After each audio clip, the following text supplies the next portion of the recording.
अस्सलाम वालेकुम my dear दोस्तों, मैं हूं आपका आलिशान और आज की इस वीडियो के अंदर हम लोकल एक्सिस और ग्लोबल एक्सिस के बारे में पढ़ेंगे एंड कुछ ओरिजिन के बारे में पढ़ेंगे। उसके कुछ ऑप्शन हैं वो हम उसको डिस्कस करेंगे। तो पिछली वीडियो के अंदर मैंने आपको बताया था कि ब्लेंडर के थीम को हम कैसे चेंज कर सकते हैं और उम्मीद है आपने मेरी वो वीडियो देख ली होगी और आपको जो थीम पसंद होगा आप वो थीम रख सकते हैं। तो चलें लेक्चर को स्टार्ट करते हैं। तो हमने देखना है कि local axis and global axis इसमें बेसिकली फ़र्क क्या है। तो सिंपल मैं आपको पहले बताता हूँ। देखें ये जो आपको ये नज़र आ रहे हैं, ये हमारे पास रेड में एक्स एक्सिस है, ये हमारे पास ग्रीन में जो है ये वाई एक्सिस है और जो ऊपर ब्लू वाला एक सीधी लाइन में होगा वो कौन सा है, वो जी एक्सिस है। तो ये वाले जो उसने खुद दिए हुए हैं वो है हमारे पास ग्लोबल एक्सिस और इनको हम चेंज नहीं कर सकते, ठीक है। और दूसरा जो हमारे पास हैं जो ऑब्जेक्ट को चेंज करने से चेंज हो जाएं वो होते हैं लोकल एक्सिस। अब वो कैसे, ये देखें। सबसे पहले आप ये हमने एक क्यूब ले लिया एंड ये वाला आपको नज़र आ रहा ऑब्जेक्ट है, ये है व्यू प्रॉपर्टी, ठीक है। ये जो ऑब्जेक्ट की ना ये प्रॉपर्टीज़ हैं व्यू पोर्ट, इसको क्लिक करें। करने के बाद यहाँ पे आप नीचे हैं तो ये लिखा हुआ है व्यू पोर्ट डिस्प्ले, इसको क्लिक करें। करने के बाद आप ये एक्सिस को इनेबल कर दें, ऑन कर दें, ठीक है। तो जैसे ही ऑन करेंगे तो आप गौर करें तो इसके अंदर ना ये उसने एक्सिस दिखाने से शुरू कर दिए हैं और यहाँ से मैं इसको क्लिक करता हूँ, ठीक है। तो ये आप देखें आपको नज़र आ रहे हैं, ये एक्स है, ये वाई है एंड ये जी है। तो ये तीनों एक्सिस हमारे पास आ गए। तो इसके अंदर जो है आप देखें, ये अभी जो इसका ये जो ऑब्जेक्ट पड़ा हुआ है ये with respect to global axis के लिहाज से पड़ा हुआ है, ठीक है।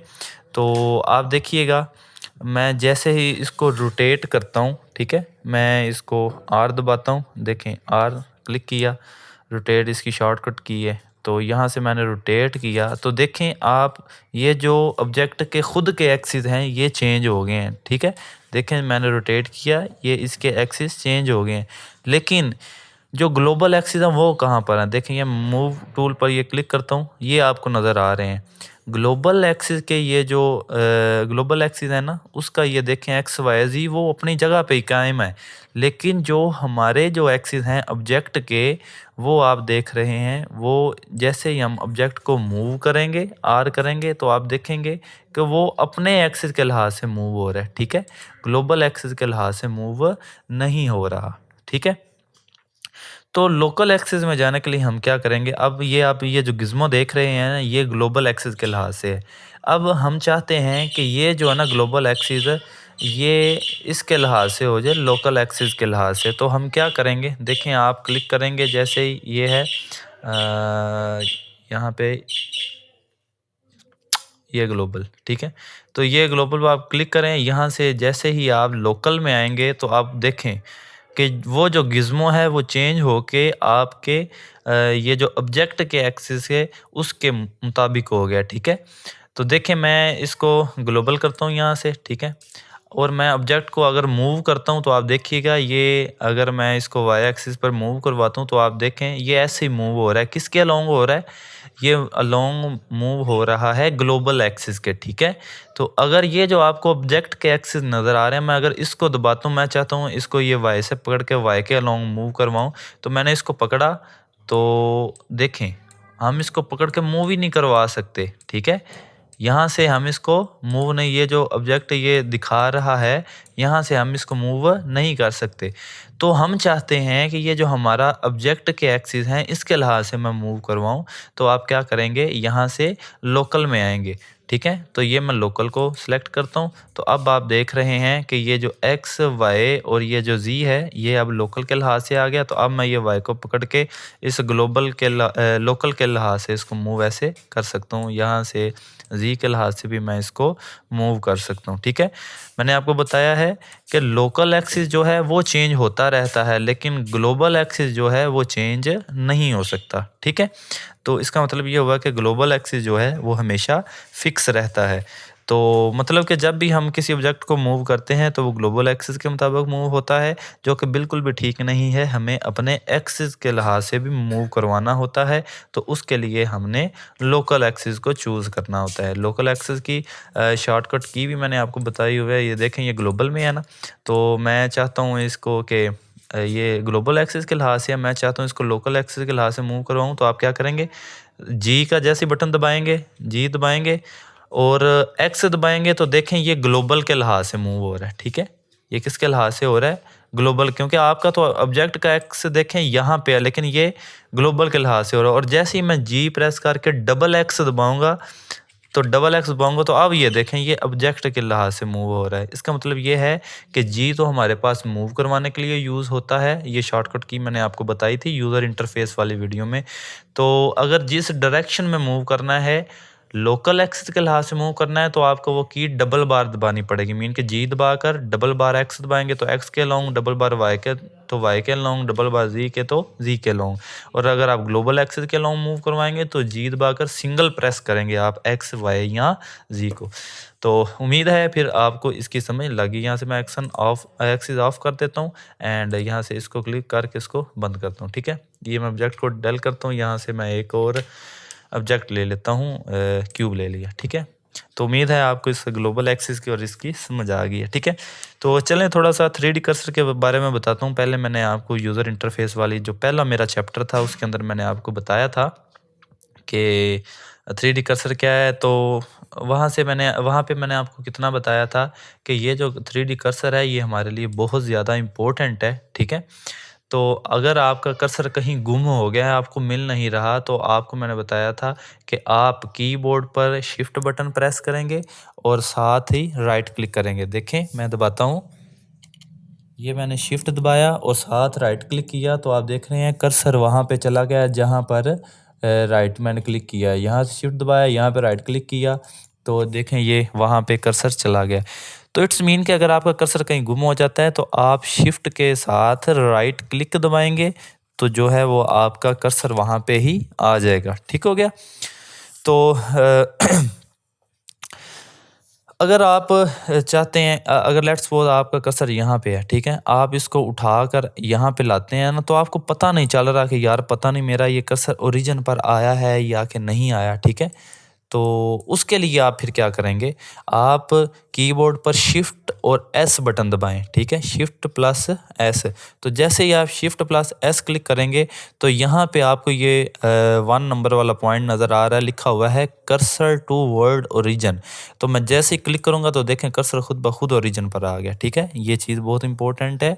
फिर देखें मैंने आपको बताया कि अगर आपका कर्सर कहीं यहाँ कहीं दूर पड़ा हुआ है, तो आप चाहते हैं कि वो खुद ब खुद ओरिजिन पे, सही ओरिजिन पे पहुंच जाए, तो आप क्या करेंगे, कीबोर्ड पर शिफ्ट एस दबाएंगे एंड वहाँ पे लिखेंगे कर्सर टू वर्ड ओरिजिन। ये 1 लिखा हुआ है, यहाँ पे क्लिक करेंगे तो ऑटोमेटिकली वो आपका वहाँ पे कर्सर आ गया। ठीक है, तो चलें इसके बारे में थोड़ा और पढ़ते हैं। मैंने यहाँ पे कर्सर को ले गया। ठीक है, यहाँ पे ये कर्सर पड़ा हुआ है।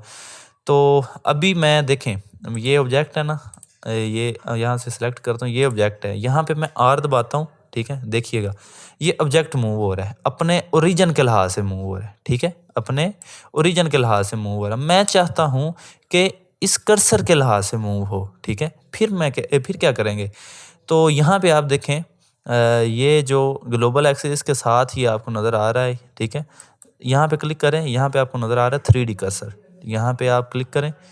तो जैसे ही आपने क्लिक किया, अब अगर मैं आर दबाता हूँ या आर से या यहाँ से आप रोटेट कर सकते हैं। ठीक है, वो आपकी मर्ज़ी। आर क्लिक करें तो अब मैं देखें मूव कर रहा हूँ, तो देखें अब किसके लिहाज से मूव हो रहा है।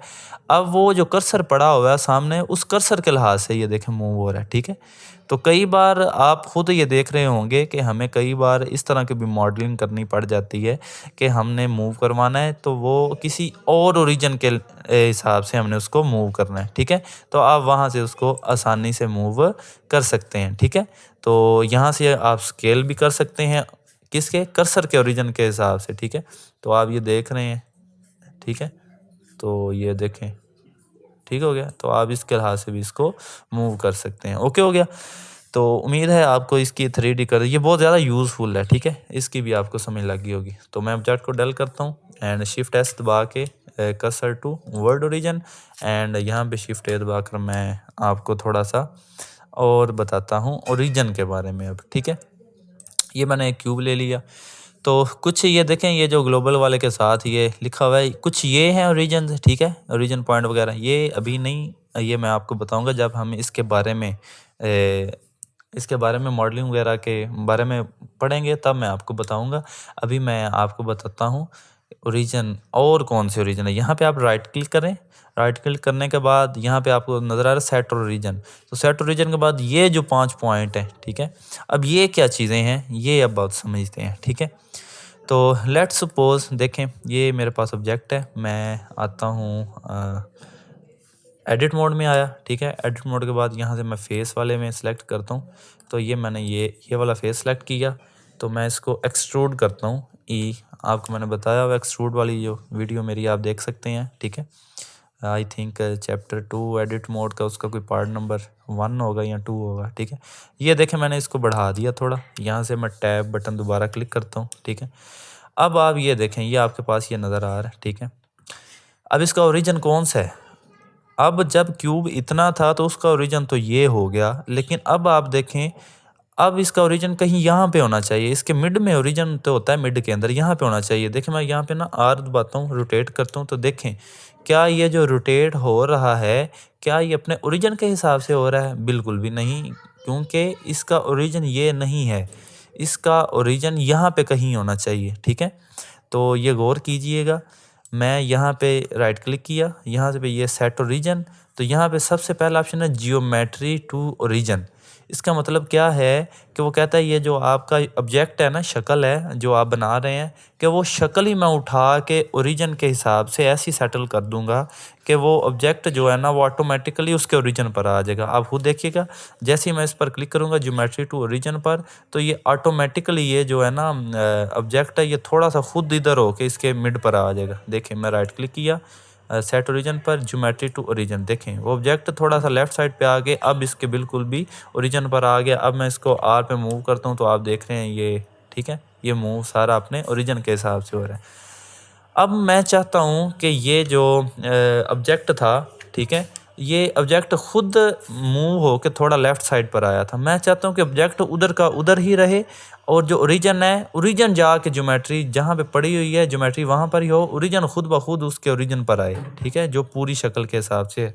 उसके लिए मैं देखें मैं टैब दबाता हूँ, मैंने दोबारा जो है ये वाला फेस सेलेक्ट करता हूँ, एक्सट्रूड करता हूँ, थोड़ा मैं इसको बढ़ा लिया एंड दोबारा टैब दबा के ये, ठीक है। अब देखें ना ये है ये आपके पास ये नज़र आ रही है। अब इसका ओरिजिन यहाँ पे होना चाहिए, ठीक है। तो मैं चाहता हूँ कि ये जो चीज़ है ना ये खुद ब खुद उठ के इधर आ जाए। ये जो हमारे पास ज्योमेट्री है ये इधर नहीं जाए, बल्कि ये ओरिजिन यहाँ पे आ जाए, ज्योमेट्री हमारी वहाँ की वहाँ ही रहे। तो फिर क्या करेंगे, यहाँ पे राइट क्लिक करें, यहाँ पे सेट ओरिजिन। तो उसके लिए अब ये दूसरा ऑप्शन है ओरिजिन टू ज्योमेट्री, कि जो ओरिजिन है वो ज्योमेट्री पर जाएगा। देखें मैं क्लिक करता हूँ तो वो देखें ये आपको नज़र आ रहा है, ये डॉट जो है, ठीक है, यही है ओरिजिन, ठीक है। कर्सर को तो आप जहाँ मर्जी कर सकते हैं। तो ओरिजिन यहाँ पे आ गया, ठीक है। अब आप देखें तो ये दोनों तरफ से बराबर में आ गया। तो अब मैं यहाँ से आर को दबाता हूँ, रोटेट करता हूँ, तो अब देखें, ओ सॉरी, ये यहाँ से रोटेट करते हैं। हाँ हाँ हाँ हाँ, वो ये क्या मिस्टेक हुई है वाला, वो जो हमने यहाँ से चेंज किया था ना ग्लोबल के साथ, यहाँ से ये 3D कर्सर पे, ये जहाँ पे कर्सर होगा उसके लिहाज से हो रहा है। तो यहाँ से मैं वापस से इसको क्लिक करता हूँ ये मीडियन पॉइंट पर, ठीक है। अब देखिएगा तो अब ये जहाँ पे ये ओरिजिन चला गया उसके लिहाज से मूव होगा। मैं आर करता हूँ तो अब आप देखें, ठीक है, अब ये इसके लिहाज से मूव हो रहा है। समझ आ गई? ओके। वो मैंने 3D कर्सर किया हुआ था, वो अभी मैंने आपको जो टॉपिक पढ़ाया तो वापस वो मुझे याद नहीं रहा उसको वापस करना, तो उसके लिए, ठीक है। तो अब इसकी समझ आ गई कि अगर आप चाहते हैं ज्योमेट्री वहाँ की वहाँ ही पड़ी रहे, लेकिन वो ओरिजिन जो है वो खुद ब खुद ज्योमेट्री के जो दरमियान में वहाँ पर आ जाए, तो उसके लिए फिर आप क्या करेंगे, ये जो दूसरा ऑप्शन था सेट ओरिजिन में ओरिजिन टू ज्योमेट्री, तो फिर आपको ये एक वाला क्लिक करना पड़ेगा, ठीक हो गया। तो अब हम इसके तीसरे पॉइंट की तरफ बढ़ते हैं। तो तीसरा पॉइंट कौन सा है, ओरिजिन टू 3D कर्सर। तो चलें अब ये देखते हैं। लेट्स सपोज जो ये हमारा 3D कर्सर है इसको कहीं दूर रख देते हैं। देखें मैं रखता हूँ इसको, कैसे रखेंगे, शिफ्ट के साथ राइट क्लिक। तो ये मैंने शिफ्ट के साथ राइट क्लिक किया तो हमारा कर्सर जो है ना वो यहाँ पे चला गया, ठीक है। तो अब मैं चाहता हूँ कि इसके लिहाज से ये ज्योमेट्री जो है ना ये मूव हो, ठीक है। एक तो तरीक़ाकार ये मैंने बताया था ना, यहाँ से आप 3D कर्सर करेंगे तो ये कर्सर के लिहाज से मूव होगा। तो दूसरा तरीक़ाकार क्या है कि आप यहाँ से करेंगे ना सेट ओरिजिन के लिहाज से, ये ओरिजिन टू 3D कर्सर, तो आप देखें जो यहाँ पे वो नुक्ता था ना वो ओरिजिन वाला, वो अब देखें ये कर्सर के दरमियान में चला गया। तो अब जब आप इसको रोटेट करेंगे तो देखें वो उसके लिहाज से हो रहा है, ठीक हो गया ना, समझ लग रही है आपको। तो इसी तरह यहाँ पे भी ये देखें, यहाँ से भी आप कर सकते हैं और यहाँ से भी कर सकते हैं, ठीक है। तो इसको मैं स्केल भी अगर करूँगा तो वो इसके लिहाज से हो रहा है, ठीक है। किसके लिहाज से? 3D कर्सर के लिहाज से, ठीक है। ये इसका था तीसरा ऑप्शन। अब हम बात करते हैं इसके चौथे ऑप्शन के बारे में। तो वो क्या है? वो है ओरिजिन टू मैच सरफेस, ठीक है। ये मैं आपको बताता हूँ। ये है सेट ओरिजिन, तो इसका ये चौथा है origin to centre of mass या सेंटर ऑफ मैथ। ये दोनों सेम ही है, मीन के इसमें सरफेस के बारे में बात कर रहे हो, इसमें वॉल्यूम के बारे में बात कर रहे हैं। तो उसके लिए मैं ज़रा आपको समझाता हूँ। यहाँ पे ये जो है कर्सर, इसको लाने के लिए शिफ्ट S दबाएंगे और यहाँ से ये जो 1 वाला है इसको दबाएं तो ये यहाँ पे आ गया। यहाँ पे मैं एक ले लेता हूँ स्फीयर, ठीक है, UV स्फीयर। यहाँ से आपको समझाता हूँ, ठीक है। इसको जूम किया मैंने, एडिट मोड में जाता हूँ, यहाँ से मैं चला जाता हूँ वर्टिसेस के अंदर। तो अब यहाँ से मैं आपको इसकी थोड़ी एग्जांपल देता हूँ। लेट्स सपोज मैं यहाँ से आपको ये जो है ना ये मूव टूल पे आता हूँ, ये मैंने यहाँ पे एक सिलेक्ट किया। तो देखें मैं जब आगे कर रहा हूँ ना तो वो सिर्फ एक वर्टिसेस को पकड़ के आगे पीछे मूव कर रहा है, ठीक है। तो यहाँ से ऊपर ये प्रपोर्शन, ये जो डॉट नज़र आ रहा है, तो यहाँ से मैं क्लिक करता हूँ। तो क्लिक करने के बाद अब जब मैं इसको थोड़ा आगे मूव करूँगा तो आप देख रहे हैं ये एक दायरा नज़र आ रहा है। तो दायरे के अंदर जितनी वो शक्ल आ रही है उसके मुताबिक ये देखें ये उसको खींच रहा है, ठीक है। तो इस प्रपोर्शन की भी आपको थोड़ी बहुत समझ आई है कि जब इसको क्लिक करेंगे तो एक दायरा आता है, तो वो दायरे के अंदर जितनी वो जगह घेरेगा उतनी को वो खींचने की कोशिश करेगा, ठीक है। लेकिन अगर सिंपल वर्टिसेस को देखते हैं, ये देखें मैं दोबारा यहाँ पे बताता हूँ आपको। ये मैंने इसको ख़त्म किया, ये मैं एक वर्टिसेस पकड़ता हूँ ना अगर, तो इसको मैं अगर ये इसके मुताबिक ये मूव करता हूँ तो वो देखें सिर्फ एक वर्टिसेस को पकड़ रहा है, ठीक है। तो मैं चाहता हूँ कि मेरे पास कुछ काफ़ी सारे जो है ना वो हों, तो मैंने यहाँ से ये इस प्रपोर्शन को क्लिक करूँगा। तो अब आप देखें जैसे ही मैं इसको पकड़ के इस तरफ करूँगा तो वो एक दायरा आ रहा है, ठीक है। तो ये दायरा जो है ना ये अब उसके मुताबिक ये देखें इसको थोड़ा मूव करने की वो कोशिश कर रहा है, ठीक है। इसको मैं इतना सा मूव करता हूँ। अब प्रपोर्शन पर मैं एक नेक्स्ट वीडियो बनाऊँगा जिसमें आपको मैं बेसिक जो है ना इसका बहुत ज़्यादा बताऊँगा इस प्रपोर्शन के बारे में, इसके में हम क्या क्या करेंगे, इसके क्या फ़ायदे हैं, ठीक है। तो ये बहुत ज़्यादा यूज़फुल है हमारे लिए, ये आगे जब हम कुछ बनाएंगे तो ये देखिएगा। अभी मैं आपको सिंपल सिखा रहा हूँ, बाद में हम इसकी एनिमेशंस बनाएंगे, ठीक है। तो वो मैं आपको उसके अंदर फिर ये उस वक्त फिर मैं थोड़ा स्पीडीली करूँगा, तो फिर आपको समझ नहीं आएगी अगर आपने ये बेसिक ना समझी हुई तो, ठीक है। तो ये देखें अब मैं यहाँ से जो टैब के ऊपर वाला बटन है उसको क्लिक किया, यहाँ से मैं आ जाता हूँ टॉप पर। तो ये टॉप पर आए, मैं टैब वाला बटन ख़त्म करता हूँ। अब मैं ये देखें ये आपको नज़र आ रही है, ठीक है। अब ये मैंने कुछ शेप बनाई, तो आप इसका ओरिजिन देख रहे हैं यहाँ पर है, ठीक है। मैं यहाँ पे करता हूँ यहाँ से देखिएगा। अब आप देख रहे हैं कि ये इसका ओरिजिन नहीं बन रहा, ठीक है। देखें ना, अब मैंने थोड़ा सा इसको भी बढ़ा दिया है, थोड़ा इधर भी बढ़ा दिया है, तो अब ये इसका ओरिजिन नहीं है। तो मैं चाहता हूँ कि इसके ना जो ओरिजिन है वहाँ पर आए। तो मैं क्या करता हूँ, राइट क्लिक करता हूँ, सेट ओरिजिन पे जाके ना, तो वैसे हमने पढ़ा था ये था ओरिजिन टू ज्योमेट्री, ठीक है। तो क्योंकि ज्योमेट्री टू ओरिजिन के अंदर तो बॉडी खुद ओरिजिन पर आ जाती है ना, तो हमने ओरिजिन जो है ना उसको लेके जाना ज्योमेट्री पर। तो मैं क्लिक करता हूँ तो देखें थोड़ा सा डॉट जो है ना वो राइट तरफ हो गया, ठीक है। देखें कर्सर के दरमियान में था, अब जो है ना वो थोड़ा सा यहाँ पे हो गया, ठीक है, राइट साइड पे। तो जो थोड़ा सा राइट साइड पे भी हुआ है, तो लेकिन ये अभी भी जो है ना इसके मिड में नहीं आ रहा, ठीक है। ये इतने से स्फीयर के तो मिड में है, लेकिन इतनी सारी सरफेस के मिड में नहीं है। तो उसके लिए हम फिर क्या करेंगे, यहाँ पे सेट ओरिजिन को दबाकर ये जो है origin to centre of mass, ठीक है, कि जो बॉडी का वज़न है उसके हिसाब से जो है ना वो आए। तो जैसे ही मैं क्लिक करूँगा आप चेंजेस देखिएगा, मैंने क्लिक किया तो अब देखें अब जो डॉट है वो खुद ब खुद यहाँ पर आ गया, ठीक है। तो यहाँ पर आ गया, इसका मतलब ये है कि ये जो बॉडी है उसका जो मैस है ये अब उसके लिहाज से यहाँ पर आ गया। तो अब मैं जब इसको मूव करूँगा तो वो ये देखें उस रीजन के जो सेंटर ऑफ मैस है तो इसके हिसाब से ये मूव होगा, ठीक है। जैसे कि आपको सिंपल एग्जांपल अगर फिजिकली लें तो जो हमारे सूरज है, ज़मीन जो है वो उसके गिर्द घूमती है, ठीक है। तो उसका जो सारा वजन का जो वो सारा मैस का जो रीजन बन रहा है वो सूरज बन रहा है, तो ये उसके गिर्द जो है ना वो घूम रही होती है, ठीक है। तो उम्मीद है आपको इसकी समझ लग गई होगी। आज का लेक्चर बहुत ज़्यादा इम्पोर्टेंट था, तो क्योंकि जब हम आगे पढ़ेंगे तो मैं उसमें थोड़ा डिफ़िकल्ट चीज़ें समझाऊँगा, तो उसके लिए आपको बेसिक इस पहले से पता होना चाहिए। अब उसके अंदर मैं बेसिक शुरू कर दूँगा तो वो जो हमारी वीडियो है वो घंटे-घंटे की हो जाएँगी, ठीक है। तो आज की वीडियो को यहाँ पे वाइंड अप करते हैं। तो अगर आपको वीडियो अच्छी लगी है तो वीडियो को लाइक करना तो बनता है यार, एंड चैनल को सब्सक्राइब करना तो बिल्कुल भी नहीं भूलिएगा। तो मिलते हैं अगली वीडियो के अंदर, तब तक के लिए अपना ख्याल रखिएगा। अल्लाह हाफिज़।